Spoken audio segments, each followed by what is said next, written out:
Senhor, aqueles irmãos que estão nos assistindo pela internet, a partir de agora. Eu sou o pastor Loi Tchaikovsky. Estamos na Igreja Assembleia de Deus, do Ministério Pavuna, congregação do Ministério Pavuna em Angra dos Reis. O tema da nossa mensagem de hoje é: pare de sofrer, vá morar em Marte. O nosso textual está em 2 Coríntios, capítulo 12, versículos 9 e 10. Informo também aos amados irmãos que estão nos assistindo pelo Facebook que esse vídeo depois ele vai subir para o YouTube, no canal A Igreja Sem Paredes. Então você pode botar A Igreja Sem Paredes, com S no final, ou colocar simplesmente Pastor Louri, L de limão, O-W-R-Y, e você vai chegar no canal. Eu peço a você a gentileza, por favor, você se inscrever no nosso canal, deixar o seu like, ativar o sininho das notificações e compartilhar este vídeo. O nosso propósito é atingir o máximo de pessoas possível dentro e fora do Brasil. Nós temos gente nos assistindo em várias regiões, Nordeste, Norte, Sudeste, temos em Portugal, tá? Então, nos ajude, por favor. Nós vamos, então, passar a leitura do texto áureo, que eu vou repetir, 2 Coríntios, capítulo 12, uma dúzia, versículos 9 e 10. Eu vou convidar a igreja a se colocar de pé em referência à palavra do Senhor, por favor. Diz assim o texto bíblico: e disse-me: a minha graça te basta, porque o meu poder se aperfeiçoa na fraqueza. De boa vontade, pois, me gloriarei nas minhas fraquezas, para que em mim habite o poder de Cristo. Pelo que sinto prazer nas fraquezas, nas injúrias, nas necessidades, nas perseguições, nas angústias, por amor de Cristo, porque quando estou fraco, então sou forte. Podeis assentar? Muito obrigado. Amados, infelizmente, nós temos, nesse período que vivemos, século 21, terceiro milênio, nós temos vários evangelhos sendo pregados. E pregados em igrejas ditas evangélicas. Então, esse falso evangelho está sendo pregado com que intuito? Mas como assim, pastor? É o intuito, o propósito de encher as igrejas. E que evangelho é esse? É um evangelho intrinsecamente, extremamente material. É um evangelho mundano, é um evangelho voltado para o mundo. Até pegam versículos esparsos da Bíblia, isoladamente, fora de contexto, e fazem uma verdadeira ode ao mundo, ao planeta Terra, sendo que é muito importante, queridos, que nós entendamos o seguinte: viver bem neste mundo, na medida do possível, nós vamos procurar viver. Nós vamos trabalhar, nós vamos buscar sustento. Agora, o nosso coração não pode estar no mundo. O nosso coração tem que estar em Cristo, tem que estar no céu. Então, esse evangelho que fala só de prazeres mundanos, eu já repeti isso aqui 1 trilhão de vezes, o tal do declare e receba e por aí vai, como se um simples mantra, uma repetição de palavras, fosse o suficiente para você ter o que você quisesse na sua vida. independentemente de você largar o pecado ou não. Deus, Ele quer que a sua igreja ande em santidade. Em santidade você deixa o pecado. Você não caminha junto com o pecado. Você tem que largar. E tem que fazer escolhas. Então, esse falso evangelho faz com que a pessoa ela fique andando em círculos. Por quê? Está só voltado aqui para bens materiais, para coisas terrenas. Então, é como se um cachorro ele ficasse correndo atrás do próprio rabo. Quem já viu isso? Até uma cena engraçada, né? O cachorro dá 2, 3, 4, 5 voltas tentando pegar o próprio rabo. É o que acontece com esse falso evangelho. O verdadeiro evangelho, gente, de Jesus Cristo, ele tem um único objetivo, que é o quê? Fazer o crente ir morar no céu. Esse é o objetivo. Essa é a promessa verdadeira, genuína. E fica um monte de falsos profetas falando, você é filho da promessa, porque Deus, não sei o quê, você é filho da promessa, eu sou filho da promessa. Queridos, todo cristão é filho da promessa, senão ele não seria cristão. E a promessa é essa, a vida eterna em Jesus Cristo. É isso. Por quê? Porque quando você chega numa estrada, você tem um destino, você tem um objetivo onde você quer chegar. Tudo que a gente faz na vida, nós temos um propósito, nós temos um alvo. Então, a gente não pode ficar andando em círculo, a gente não pode ficar amando as coisas materiais. Até porque muitas dessas promessas feitas por muitos pregadores, você jamais vai alcançar. E hoje pela manhã, na Escola Bíblica Dominical, nós ainda falamos sobre isso. Ainda pegamos o versículo lá de 1 João, no capítulo 5, quando o apóstolo João escreve que se pedirmos alguma coisa segundo a sua vontade, ou seja, segundo a vontade de Deus, Ele nos ouve. Então não existe essa de declara. Isso seria uma filiação de Deus mimado. E Deus muitas vezes, Ele permite que nós passamos por privações. Nós sejamos privados até do próprio alimento. Então, o verdadeiro evangelho de Jesus tem esse objetivo, fazer o crente morar no céu. Para isso, Deus cria condições para o cristão desenvolver e aperfeiçoar a sua fé em Cristo, como eu acabei de falar. E que condições são essas? São sofrimentos, são privações, são provações. A questão da prova. Nós temos que ser muito resistentes. A nossa fé ela é provada a todo momento. Então nós não podemos fraquejar. Nós não podemos largar Jesus um segundo. Nós somos como aquela criancinha que está aprendendo a andar e precisa segurar na mãozinha do pai. Nós não podemos largar a mão do nosso pai, que é Deus. Nunca. Jamais. Quando você acha que você está seguro, você quer largar a mão, lá na frente você vai cair. Então, o Evangelho gera dependência nossa em relação a Jesus, que é o nosso Deus, que é o nosso verdadeiro Deus.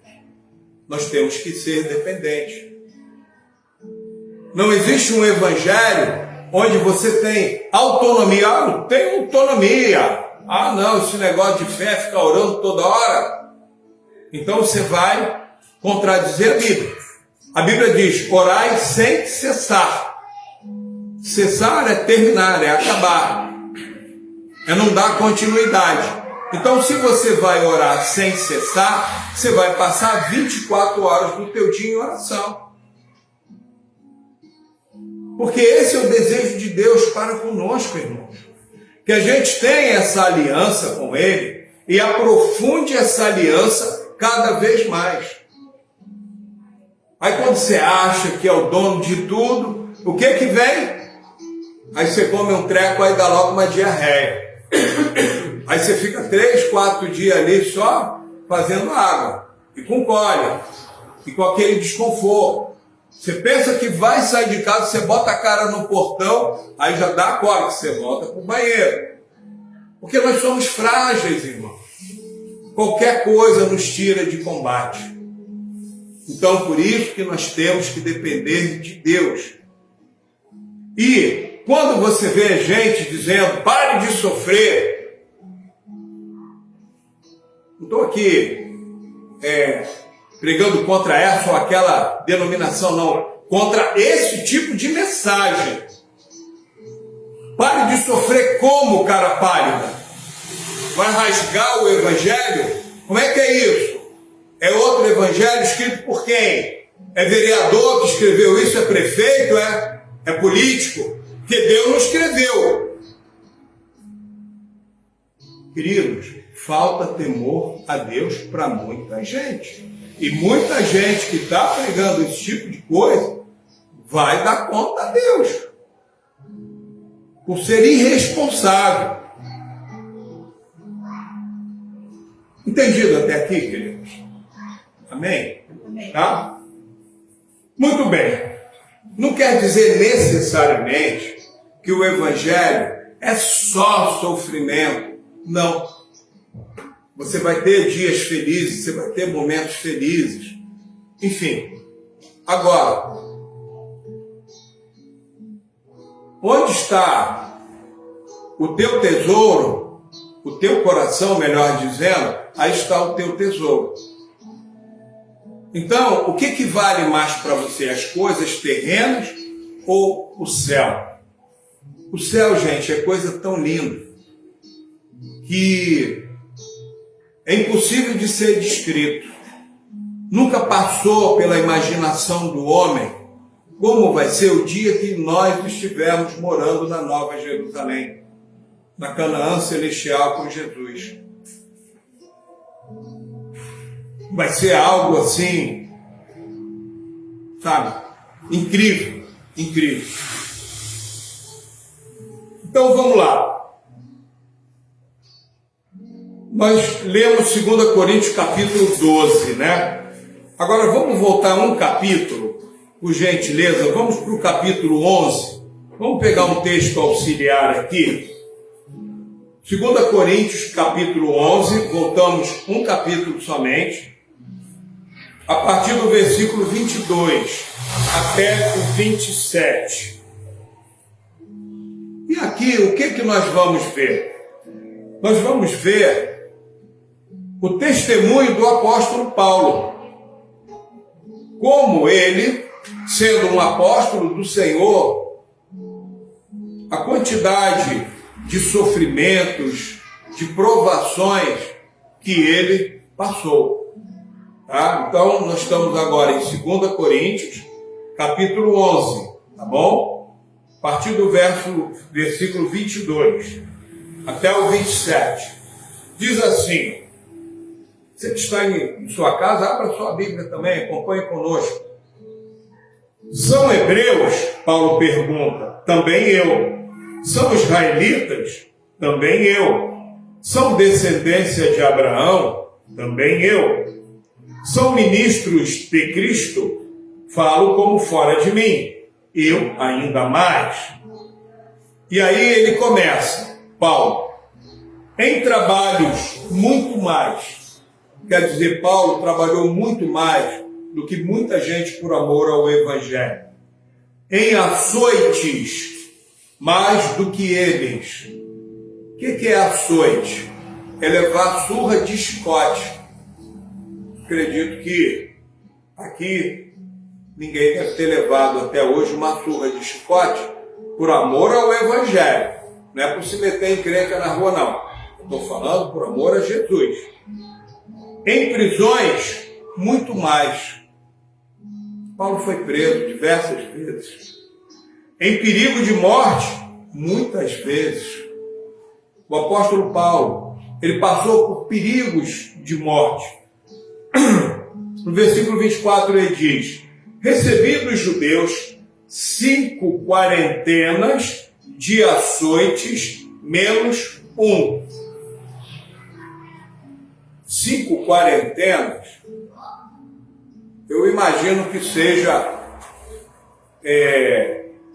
quarentenas é de 40, né? Então 5 vezes 40 seriam 200 chibatadas menos uma, alguma coisa assim. Mas que não seja 200, que seja 40 chibatadas. Quem já apanhou de chicote sabe o que é isso.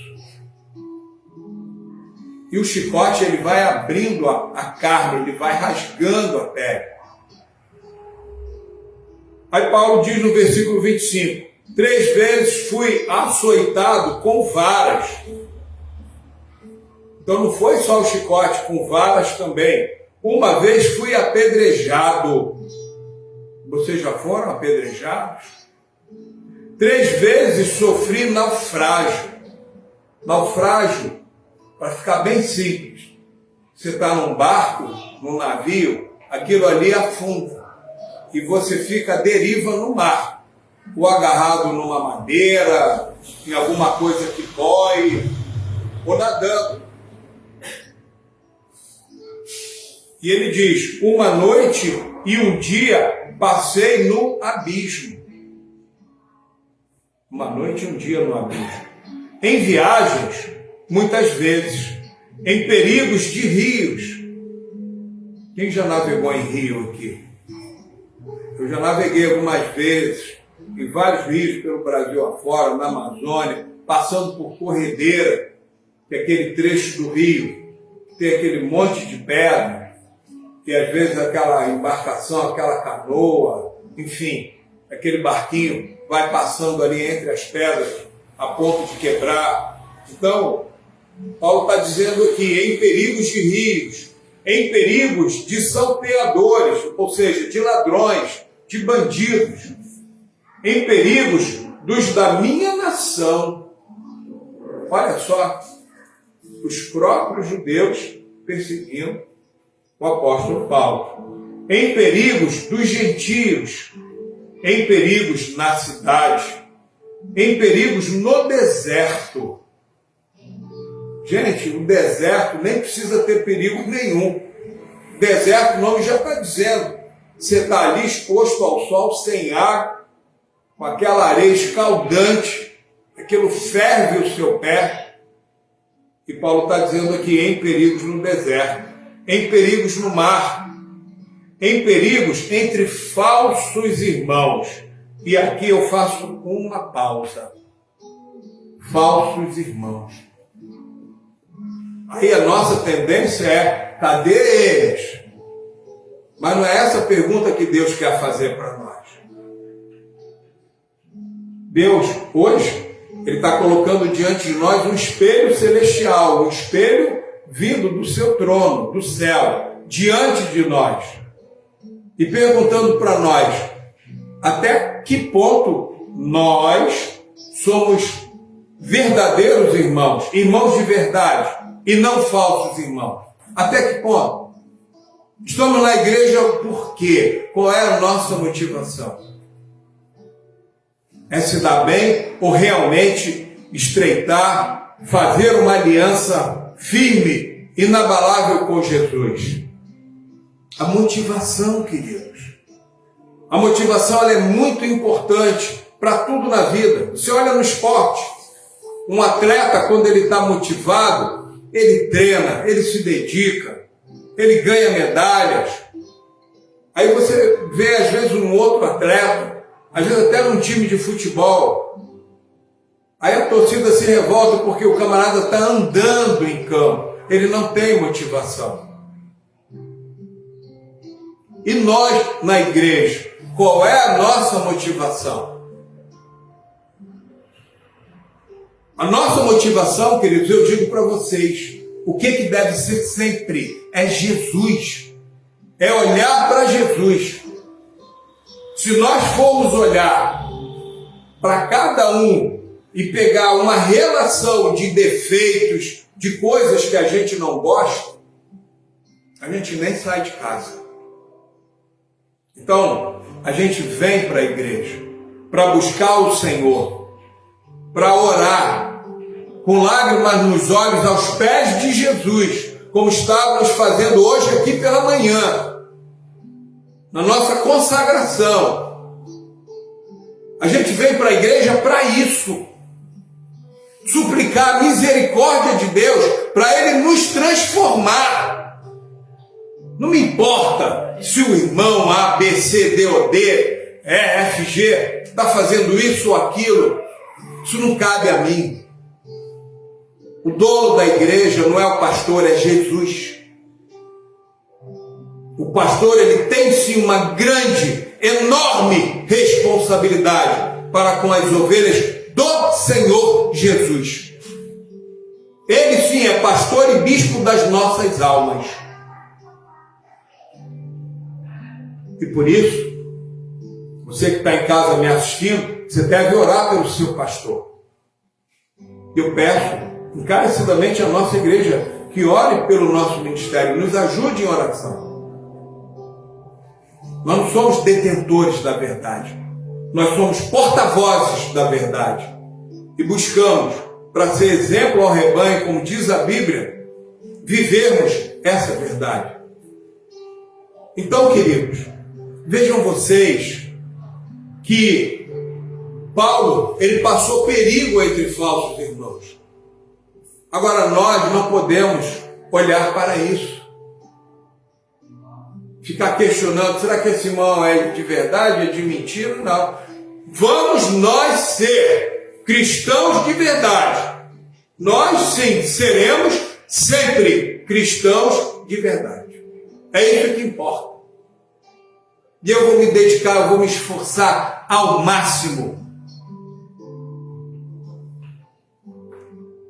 Jesus, ele fala sobre 2 mandamentos. Amarás, pois, o Senhor teu Deus de todo o teu coração, de todo o teu entendimento, de toda a tua alma e com todas as tuas forças. Vou repetir. De todo o teu coração, de todo o teu entendimento, com toda a tua alma e com todas as tuas forças. Assim nós devemos amar Jesus. E o segundo mandamento qual é? Amar o próximo como a ti mesmo, como a nós mesmos. Esse é mais difícil, mas não é impossível, irmãos. Porque quando a gente se expõe a Jesus, Ele vai trabalhando em nós. Por que os sofrimentos? Por que as privações? Por que as provações? Se a gente já crê em Jesus, para que isso? Nós temos muita coisa para ser quebrada. Nós temos o orgulho para ser quebrado. Nós temos a soberba. Nós temos o nosso ego, que quer estar sempre em primeiro lugar. É o primeiro das paradas de sucesso. É o eu de cada um de nós. A gente melhora um pouquinho, começa a caminhar. Daqui a pouco a gente para. Poxa, realmente, olha quanta gente eu ajudei. Olha aqui, essa cesta básica, aquela família e não sei o quê, e essa roupa foi doação minha, eu comprei na loja. A gente fica assim. O pecado, ele sempre está nos arrastando para o lado errado. Mas a palavra de Deus, ela diz, o pecado não terá domínio sobre vós. Porque não estás debaixo da lei, mas debaixo da graça. O Espírito Santo habita no crente. Ele habita em você. O seu corpo não é para receber pombagira, tranca-rua, espírito do Dr. Fritz. O seu corpo é templo do Espírito Santo, diz a palavra de Deus. É o único Espírito que abençoa o crente. o cristão. Não existe outro, nem espírito evoluído, nem evoluído. É o Espírito Santo. Está muito preocupado com o anjo. Corta essa tua ligação com o anjo. Procura se ligar com Deus, porque você nunca vai dar ordem para anjo. Quem dá ordem para anjo é Deus. Anjo é outro departamento. Não se mete com isso não, que tu vai ficar confuso. Como muitas seitas têm surgido por causa de revelação de falsos anjos, que não estão a serviço de Deus. Na realidade são demônios. E as pessoas ditas como muito espirituais caem nessa esparrela. Esparrela é uma armadilha para pegar passarinho. Então não cai em esparrela, não cai em armadilha nenhuma. Se firme com o Senhor. E só há uma forma de você se firmar com Deus cada vez mais. Cadê a tua Bíblia? É você lendo a Bíblia diariamente. Não tem outro jeito, irmãos. A igreja ora por mim, ora. Mas a sua parte você tem que fazer. Jesus, quando ele ora por nós, lá em João, no capítulo 17, no Evangelho de João, Jesus, ele fala para Deus Pai, a nosso respeito, igreja do Senhor, santifica-os na verdade. A tua palavra é a verdade. Não há outra forma de você se santificar a não ser conhecendo e praticando a Bíblia Sagrada. É assim, queridos. É assim que é. E Deus vai nos transformando de glória em glória. Eu não sou um produto acabado. Tem muita coisa que Deus tem ainda para fazer na minha vida e na vida de cada um dos irmãos, na vida de você que está em casa. O aperfeiçoamento dos santos, isso é uma constante. E quanto mais a gente se achega, a gente se deita ali, abraça os pés de Jesus em humildade, mais ele faz, mais ele realiza. Porque Deus não trata com ninguém de nariz em pé. Não. A arte de você subir para o céu, primeiro você tem que saber descer na presença do teu Deus. É assim que funciona o Evangelho. E no versículo 27, de 2 Coríntios 11, Paulo diz: em trabalhos e fadiga, em vigílias, muitas vezes em fome e sede, em jejum, muitas vezes em frio e nudez. Frio, fome, sede, nudez. Você já passou por isso? E aqui Paulo passou tudo isso por amor a Jesus. Ele aceitou essas privações. Paulo, ele tinha dupla cidadania. Ele era judeu, mas também ele era romano. E ele nunca usurpou essa cidadania romana em proveito próprio, mas sim por amor ao Evangelho. Como conclusão, irmãos, agora eu vou pedir a vocês para a gente ir para um outro texto também muito lindo, que está lá no livro de Hebreus, no capítulo 11, para a gente fazer a nossa conclusão. Hebreus capítulo 11. E a gente vai ler do versículo 33 até o 38. Hebreus 11. Pode abrir com calma. Quem estava em Coríntios vai indo para frente, vai passar o livro de Efésios, Filipenses, Colossenses, Tessalonicenses, Timóteo, vai indo para frente. Aí vai chegar Tito, Filemão, Hebreus. Acharam?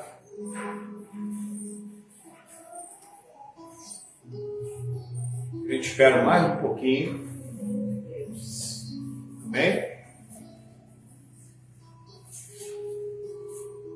Hebreus, capítulo 11, partir do versículo 33.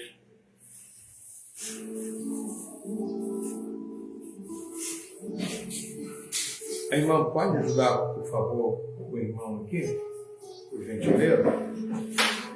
É importante, irmãos, a gente gasta um tempinho aqui, mas é importante que todos leiam.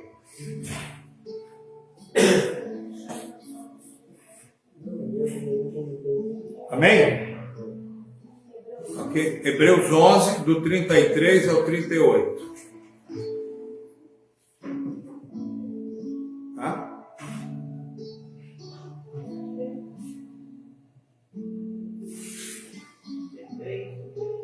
Do 33 ao 38. Lê ali com a irmã Fátima, por favor. Obrigado, irmã, por ter cedido sua Bíblia para o irmão. Obrigado. Diz assim, ó: os quais, pela fé, venceram reinos, praticaram a justiça, alcançaram promessas, fecharam as bocas dos leões, apagaram a força do fogo, escaparam do fio da espada, da fraqueza tiraram forças, na batalha se esforçaram, puseram em fuga os exércitos dos estranhos. As mulheres receberam pela ressurreição seus mortos.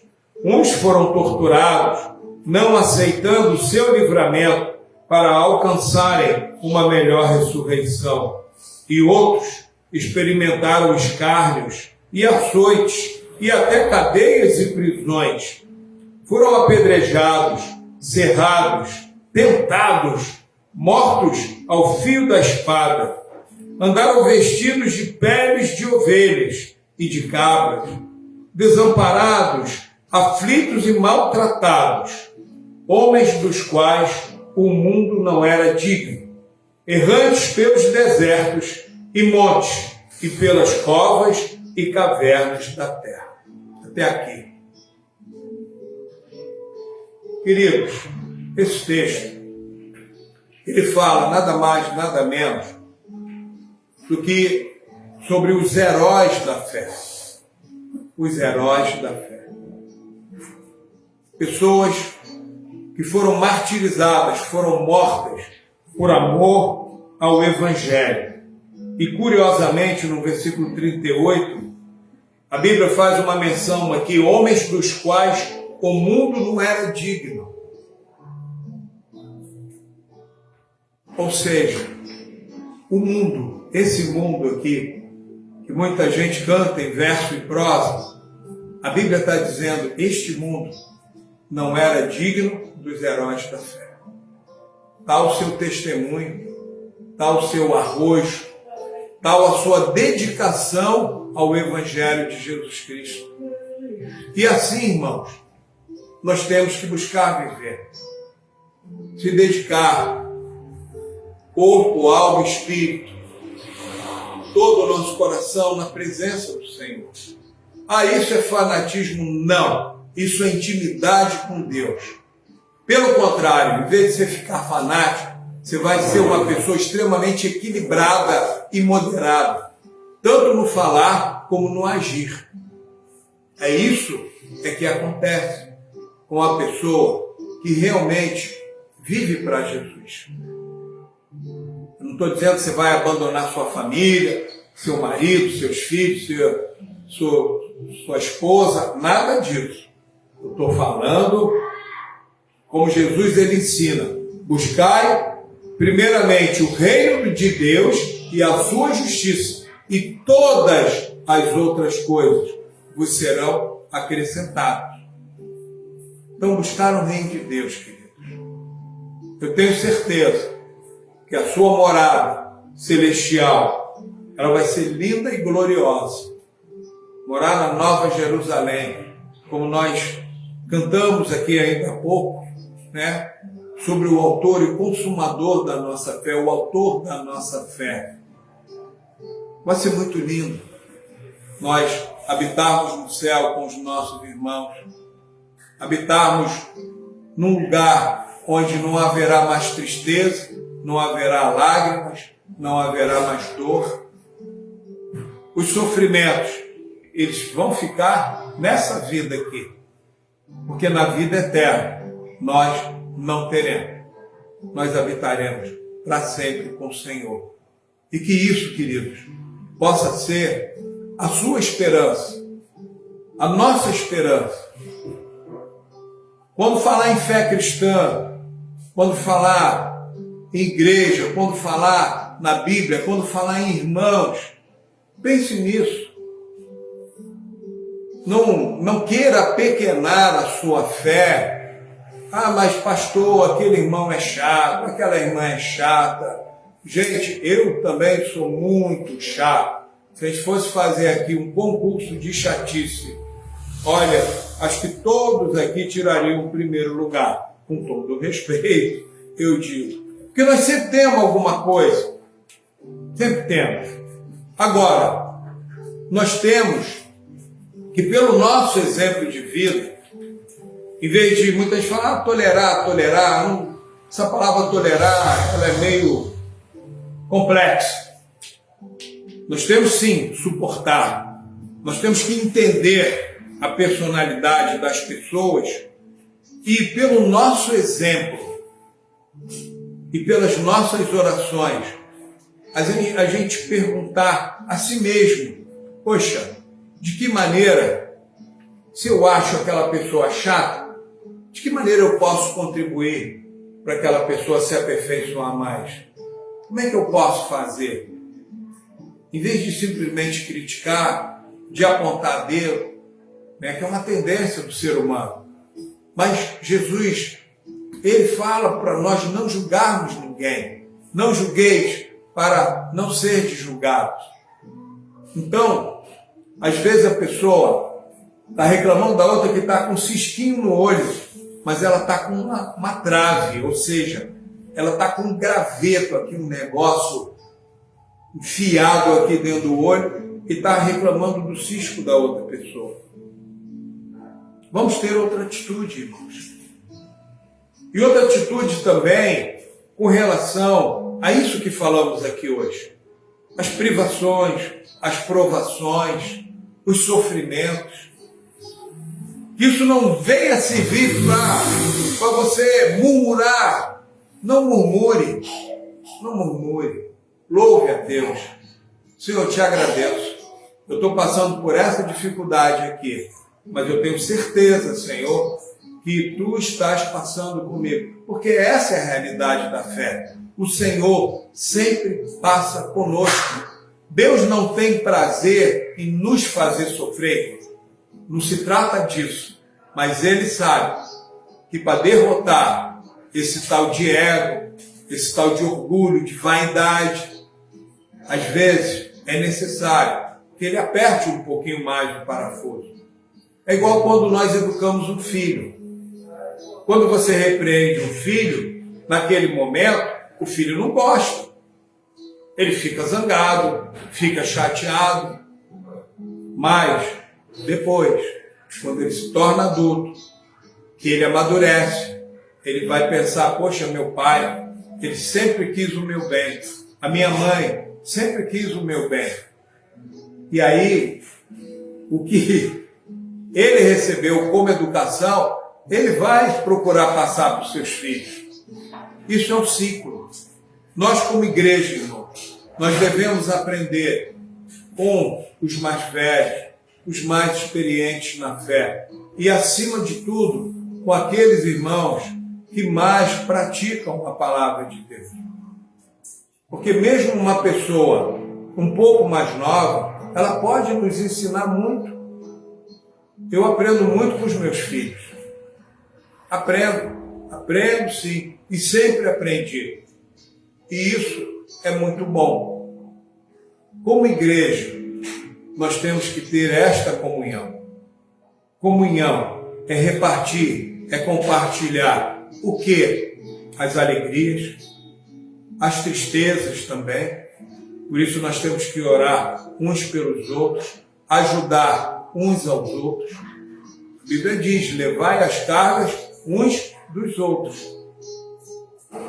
E compartilhar também a sabedoria que Deus vai nos dando ao longo da nossa vida. Compartilhar a prática cristã. Minha irmã, você está fazendo assim? Não, não faça assim não. Olha, a Bíblia fala que nós devemos agir dessa e dessa forma. Muda um pouco a sua maneira de agir. E aí a irmã vai ficar surpresa e ela vai aprender. E assim nós vamos crescendo como igreja. A igreja é uma família, onde nós, ovelhas do Senhor Jesus, nós fazemos parte do corpo de Cristo. Ou como perna, ou como pé, ou como mão, ou como braço, ou como peito, enfim. E no corpo de Cristo, Cristo, Ele é o cabeça. É Ele que direciona. É Ele quem guia. Ele que nos mostra o caminho. E Ele mesmo diz, eu sou o caminho, a verdade e a vida. Então, queridos, vamos entender isso. E, ainda que a gente venha passar por sofrimento, se nós estivermos unidos, esse sofrimento ele vai ser amenizado. Porque você vai saber que você vai ter o apoio dos seus irmãos, da igreja onde você congrega. E isso vai te dar força para você vencer, para você superar. Amém? Vamos nos colocar de pé, em nome de Jesus. Vamos orar.